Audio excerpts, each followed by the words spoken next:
Today, I wanted to cover a few bill drafting guidelines here in California.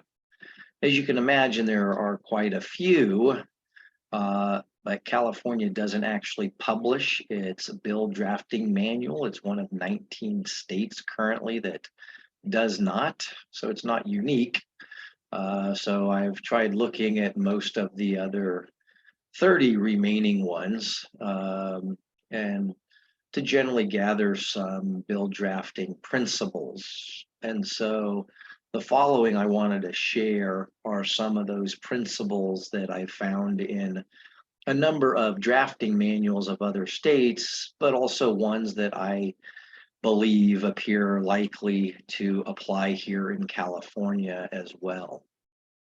So it's just a little hodgepodge of drafting guidance. The first is if a department is defined in the statute, then all subsequent references in the statute should also be to the department. You should use lowercase for titles of public officials, capitalize short titles of legislative acts, express numbers in text with words followed by numerals in parentheses, hyphenate the numbers from 21 to 99, write dates in the form of month, day, and year when you use it in a sentence, and use a comma after the day and the year.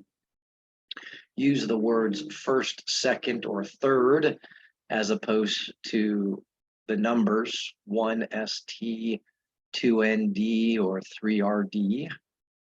When identifying amounts of money, use decimals for numbers less than $100, but don't use decimals for numbers equal to $100 or more.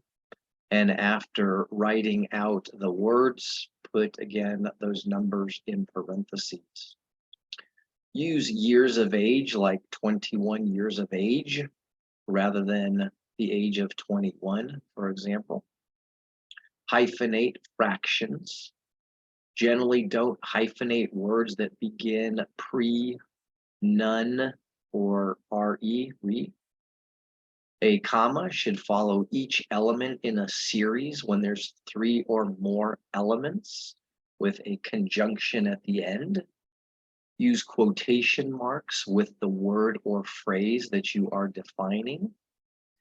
Do not use the word shall to state what the law is or how the law is to be applied in the future. Use may to express permission to do something or to preserve power. Remember that the word may in California and a number of states authorizes or permits rather than commands, where we use the word shall. The words such or said should never be used and should not be substituted for words like the, a, and, that, it, those, or similar words. Don't use the word sunset as a verb. Instead, use is repealed or expires. Strive to use gender neutral language in drafting. Do not use and, slash, or, as those conjunctions have different meanings and may cause confusion if they're used together. Use the word or when one or more is sufficient, and use the word and when all items are required. If a concept can be expressed in the positive or in the negative, then it should generally be expressed positively. Do not use things like etc., i.e., e.g. Those abbreviations are shorthand and lack a distinct meaning. And then, of course, terms should be used consistently throughout legislation or a statute. Now, as you can imagine, there are many more drafting guidelines for California and other states, but these are ones that I have found consistent among the other states as well as applicable here in California.